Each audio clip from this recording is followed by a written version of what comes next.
Summertime has hit Japan. That means sunny days mixed in with rainy typhoons, sweltering humidity, and cicada songs, along with every other bug in existence coming out in waves. But it is also time for the summer Potafes. On the first day, there was a chance of rain. Luckily, there was none, and the clouds made for a chill weather, so I didn't sweat like a pig, thankfully. I hit Akihabara as usual and looked at all these anime waifus. It is weeb heaven and audio heaven. Here's the entrance to the venue.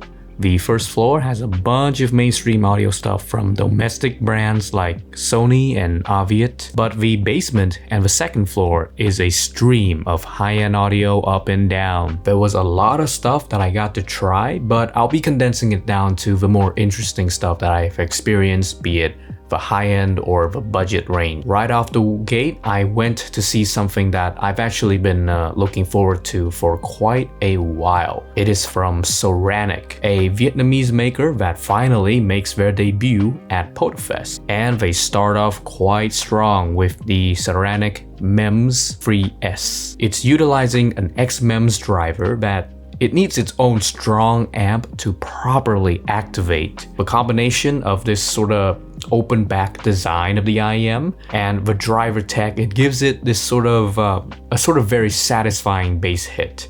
It's not quite the level of the Alter Ego, I'd say, but more than sufficing that flagship status. And it's a step up from the low end of something like the Thieaudio Monarchs. I tried Black Hole Dancehall on it and was also quite surprised, pleasantly so, with the really sharp, the really clear, distinct electronic synths that were in the song. And I've heard stories of people like plugging in speaker amps, like full-size desktop stuff, to the MEMS-3S to really get the IM to run at its full potential. Next up is the Forte ears booth. Last I came, they were still looking for a distributor in Japan, but they are now pretty established here. And the CEO, Ricardo Ye, also makes an appearance, alongside the Macbeth, which surprised me with its DD-like bass coming from a balanced armature actually. And they also have the new Mephisto with a punchier sound that I really got along well with. Not only that though, your boy has managed to secure an interview with said founder. Here's a little sneak peek. What's your favorite food? Should be Japanese sukiyaki. Sukiyaki. Yes. Favorite drink? Drink should be Coca-Cola. Alright, how about pineapple on pizza, yes or no? Definitely yes, because I come from Taiwan. In Taiwan, we eat it. The meat and the treble of Macbeth sounds like HE1000. The bass sounds like Susvavara. And I even told that to Fang himself in Hong Kong. I say to him, hey Fang, I tell you something, but don't mad at me. He said, what? I said, I imitate the sound. I try my best to put the sound of your big headphone into my tiny IEM. He said, no, I'm angry. That's a good thing, right? I say, sure. Yeah.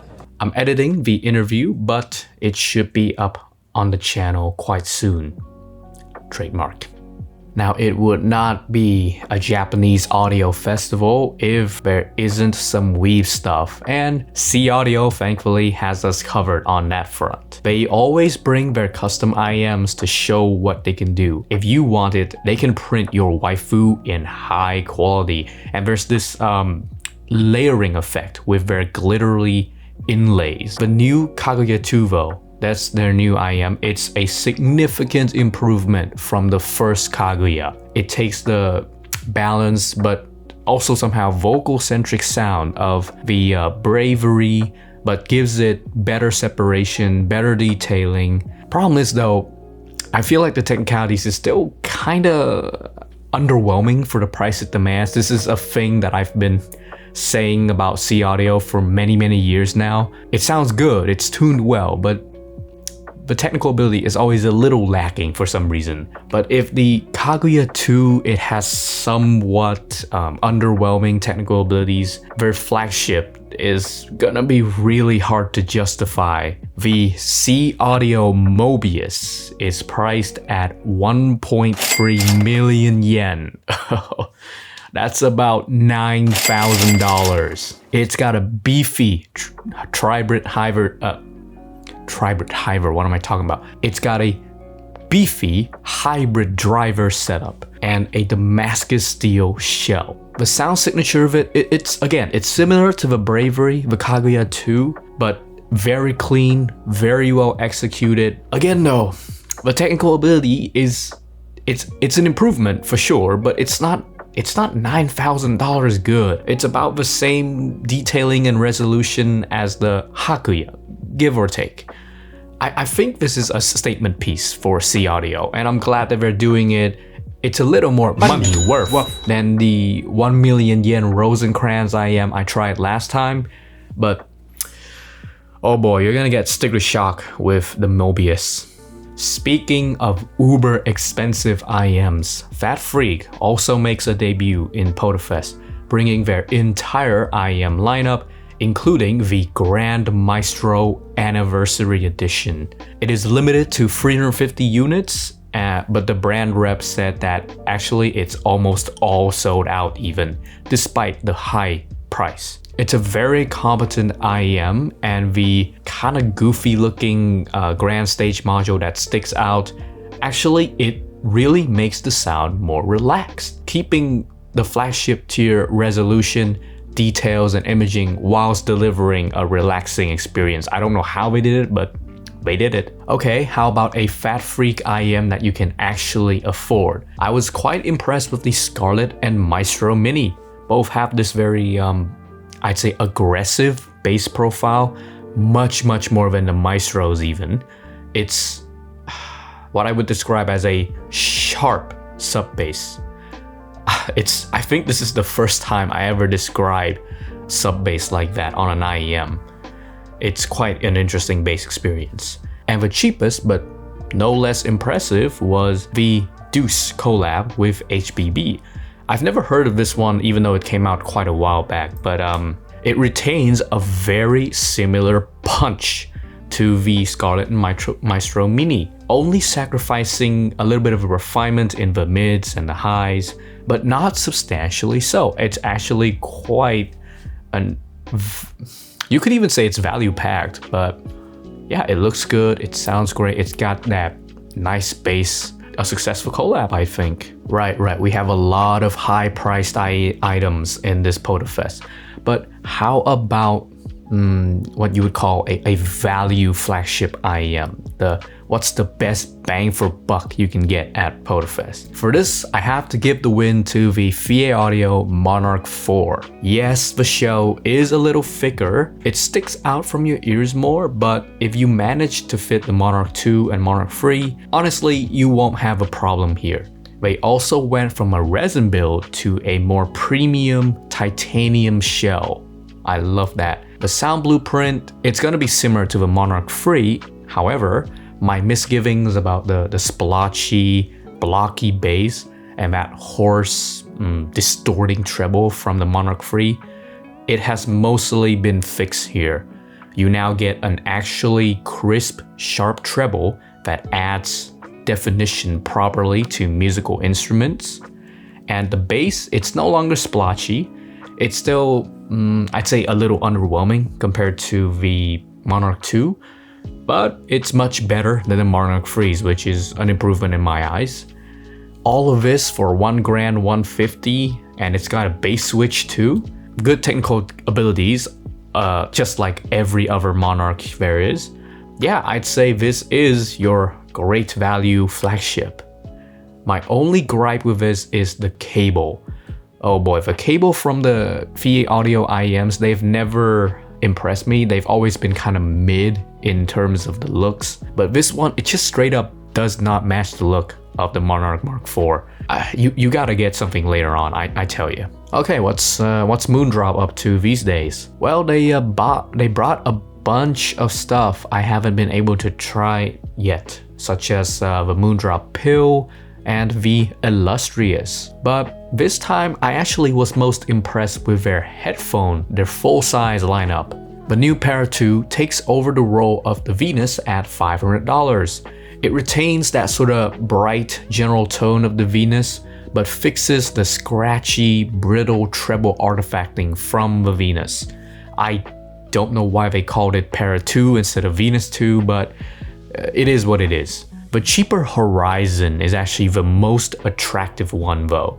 If the Para series is like Moondrop taking on Hi-Fi-Man, the Horizon is them taking on Audio-Technica. Horizon here, it has a lighter build, it's improving the overall comfort, and I think I see slightly improved build quality, but we'll have to see how it fares over the time. And the sound, it's honestly really great. It's a relaxed tuning compared to the Venus Impara. The bass is more impactful than the planar Moondrop releases, but still quite subtle. It's not gonna be like boom, boom, boom, right? It's still quite subtle, but it just has a more dynamic punch to it, which I like. It retains good clarity, basically kind of flirting in between the lines of being relaxing and engaging. It just dances in between these lines all the time. I think I'll have to make a further video of the Horizon to compare it with a few more headphones, so stay tuned. Final also made a new flagship, the A10000, or I'll call it the A10K. Am I wrong to say that these look like potato chips? Especially the special edition in gold color. It looks like a potato chip, right? It's not just me, right? Anyways, compared to the underwhelming A8K, the A10K is much more, I'd say, well developed. It's a more involved kind of sound. It has a standout upper mid-range and treble, having this crystalline quality, clarity, and it's keeping clean performance. That's what I like.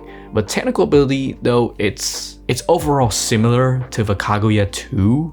And if I found the Kaguya 2 a little bit underwhelming for 1.5 grand, the A10K is 2,700 bucks. So there goes your value proposition. In Japan, Final actually also distributes for DITA, and this is the value part. This time, they brought the Prelude. Targeting the $150 segment, it is the lowest priced DITA IEM yet. Given that their high-end lineup, the DITA stuff, it goes into like multi-kilobuck categories, I'm telling you. This one is actually quite a bargain at 150 bucks. I'm actually getting one in for review, so I'll reserve my judgments for now. Okay, we've been talking about like multi-$1,000 stuff, hundreds of dollars stuff. How about some very affordable gear? Kotori Audio also debuts this time at Potafes, a smaller brand from Singapore with some budget stuff that I think has a lot of potential. The old Dauntless that they have, it's not something that they really actively promote anymore, but it really made an impression on me. It gives the vocalist that kind of sleek radio host voice, if you know what I mean. It makes the vocals take center stage with a very strong energy without distorting or like artifacting. It's exactly like how you listen to like a radio host on a music radio channel, and they have this really boomy voice. It's almost to the point where it's like driven up in game, but not so much that it distorts. It's great. They also have a prototype called the Concept HO2. The co-founder of Kotori said that this one is in very early development, but it already has a nice sound to my ears. Reminds me of the Triple Win Vivace, the way the low end hits, very Vivace-like, but with better upper mid-range energy and treble clarity, as well as resolution. So if Kotori prices this IEM competitively, I really think they have quite a big hit coming soon. So let's see how they do in the future. Looking forward to it. These were some of the highlights of what I got to try this Potafes season, and I was tweeting out everything that I tried on Twitter as well. So if I missed something in this video, chances are you might be able to find it on my X account at Lumerion for real. Go check that out. Stay tuned for the interview video with Forte ears coming soon, and of course, new review coming out this weekend as per usual. Bye!